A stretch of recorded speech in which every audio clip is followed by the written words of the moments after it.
The plains stretched wide, endless and dry, the kind of land where sound carried far and silence carried farther. Jack Tanner walked along the fence line with the steady rhythm of a man who had made the same circuit every evening for years. His boots crunched on brittle grass, his eyes scanning the horizon where the sun hung low, bleeding copper and gold across the earth. He expected nothing, just another long, lonely night after another long day. But then, faintly, he heard it. A sound that didn't belong. At first he thought it was wind slipping through the grass. Then he realized it was softer, broken, uneven, the sound of someone sobbing. His heart stuttered, and he slowed his steps, ears straining.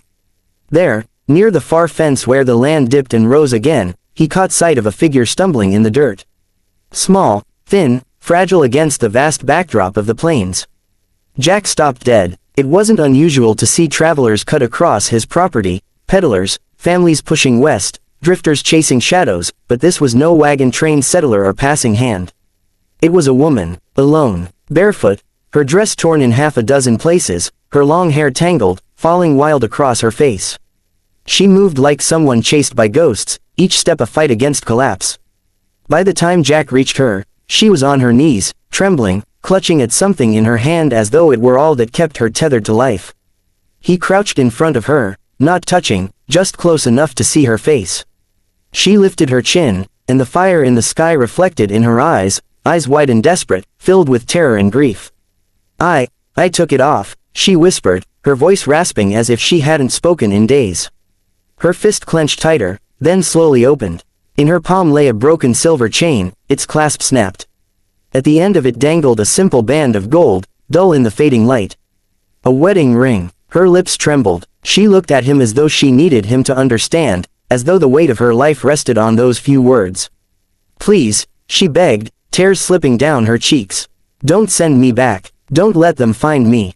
Jack's breath caught. He'd seen things in his time, men beaten half dead by rustlers, women carrying bruises they never spoke about, children left crying by wagon wheels. But never had he seen a woman like this, shaking, stripped of everything, throwing away the very symbol of marriage as though it were a shackle she couldn't bear another second. He stared at the ring in her palm, then at her. His instincts wrestled inside him. The safe choice was to walk away, to tell her he hadn't seen her, to keep to his quiet life.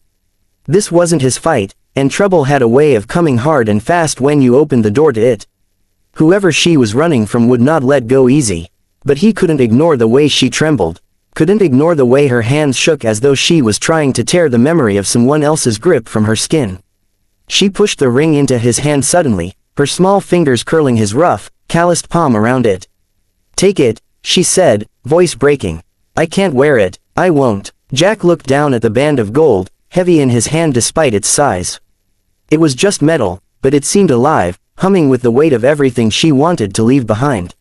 He glanced at her again, and for the first time in years something stirred in his chest, something he thought had been buried with his wife. A sharp, protective ache. He swallowed hard. "Who hurt you?" His voice came out low, almost gentle, though his jaw clenched tight. She shook her head violently, her tangled hair falling across her face. "It doesn't matter," she whispered. "It doesn't matter anymore. I'm not his. Not now." Her eyes flicked to the horizon, fear etched in every line of her face. "He'll come looking. They always come looking. But I won't go back." Jack studied her in silence, the ring warm against his skin. The plains stretched wide around them, empty and endless, but somehow he knew that emptiness wouldn't last.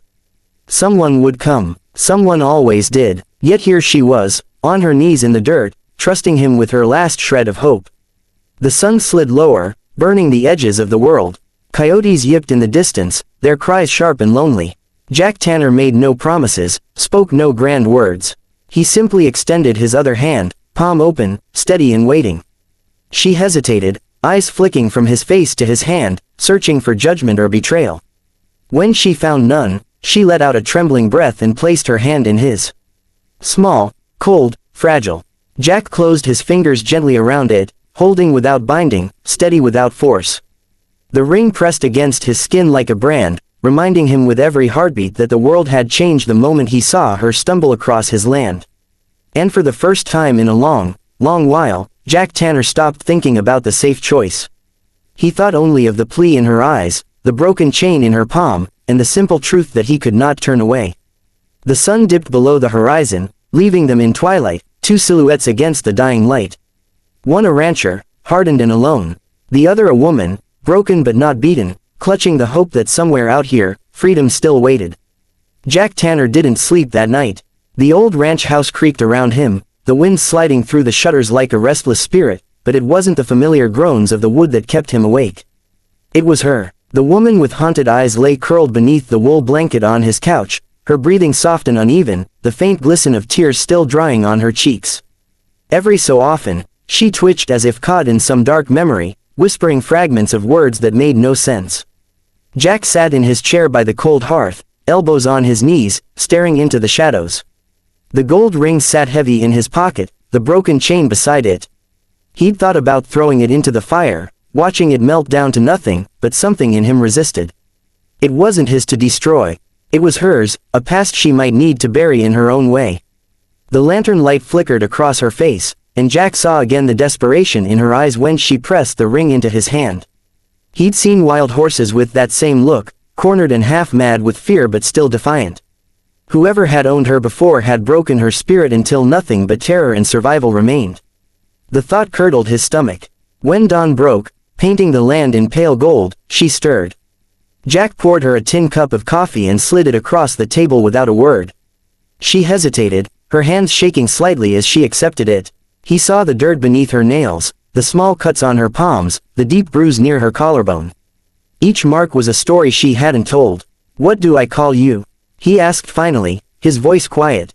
She froze, the steam from the coffee curling between them. "Clara," she whispered after a long pause. Her eyes flicked to his face, wary, waiting for some kind of judgment. Jack only nodded. "Clara," he said it once, letting it settle, then leaned back in his chair. She sipped the coffee, wincing at the bitterness, but she didn't put it down.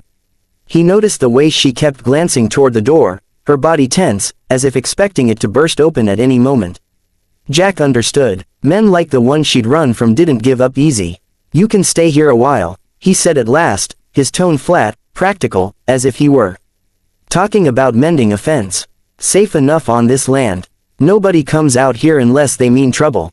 Her eyes filled, though she blinked quickly, refusing to let tears fall. "Why?" she asked. "You don't know me. You don't owe me anything." Jack rubbed the stubble on his jaw, considering. "Because you asked," he answered simply. "And because I couldn't live with myself if I turned you out." For the first time, a flicker of something besides fear crossed her face. It wasn't quite trust, more like the faintest spark of hope. She lowered her gaze, her fingers tightening around the tin cup as if it anchored her to this new reality. The day stretched on. Jack went about his chores, repairing the barn door, checking the stock, but he found his eyes drifting back toward the house more often than usual. He half expected Clara to vanish, like a ghost, but each time he stepped inside, she was there, sitting at the table, watching the light shift across the floor, her hands twisting together nervously. By afternoon, he set a bowl of stew in front of her. She ate slowly at first, as though unused to food she didn't have to fight for. But once she realized he wasn't going to take it away, she finished every bite, the color returning faintly to her cheeks. When the sun dipped low again, Clara stood at the window, staring out at the open land. Her shoulders sagged, the weight of unspoken words heavy in her silence. Jack finally broke it. "Tell me what I need to know," he said, his voice steady but firm. "If a man's coming after you, I need to be ready." Clara stiffened, her hands gripping the sill. "He'll come," she murmured. "He always does. He doesn't lose what's his." Her breath hitched, and she turned toward Jack, her eyes burning. "But I'm not his anymore. I swore I wouldn't wear it, not another day. I tore it off, and I'd rather die here than go back." Jack's jaw tightened, his fingers curling into fists at his sides. He'd seen cattle branded, claimed like property, but hearing a woman speak the same way chilled him. He stepped closer, his voice low and fierce. "You ain't property. Not here. Not ever again." The words hit her like a blow. She staggered, tears spilling freely now, and sank onto the chair. Her sobs broke the silence, raw and unguarded, shaking her whole frame. Jack stood over her, helpless, his chest aching. He wanted to reach out, to pull her into his arms, but he held back, knowing trust couldn't be forced. After a long moment, she lifted her face, blotched and red, but steadier somehow. "You don't understand," she said, voice cracking. "He'll kill you if he finds me here. He'll burn this place down just to prove a point. I don't want your blood on my hands." Jack met her gaze, his eyes like iron. "Then let him try." Clara stared at him, stunned. The rancher who had seemed so silent, so stoic, was suddenly carved from something unbreakable. In that instant, she realized he wasn't offering kindness out of pity. He was choosing to stand, to fight if it came to it, simply because she had asked him to. The ring in his pocket burned like fire, a reminder of what she had cast aside, of the war that still lay ahead. Jack Tanner wasn't a man who sought out battles, but as he looked at Clara, fragile, desperate, but unyielding, he knew some fights were worth the cost. The night settled again, stars wheeling across the vast sky. Inside the small ranch house, Clara lay under the blanket, her breathing slower, steadier now. Jack sat in his chair once more, the rifle leaning against the wall beside him, the weight of the gold ring pressing against his thigh. Every creak of the floorboards, every rustle of wind outside, kept his senses sharp. He wasn't sure when the storm would come, or how hard, but one truth had settled. Deep in his bones, Clara had chosen freedom, and by that choice, she had chosen him too.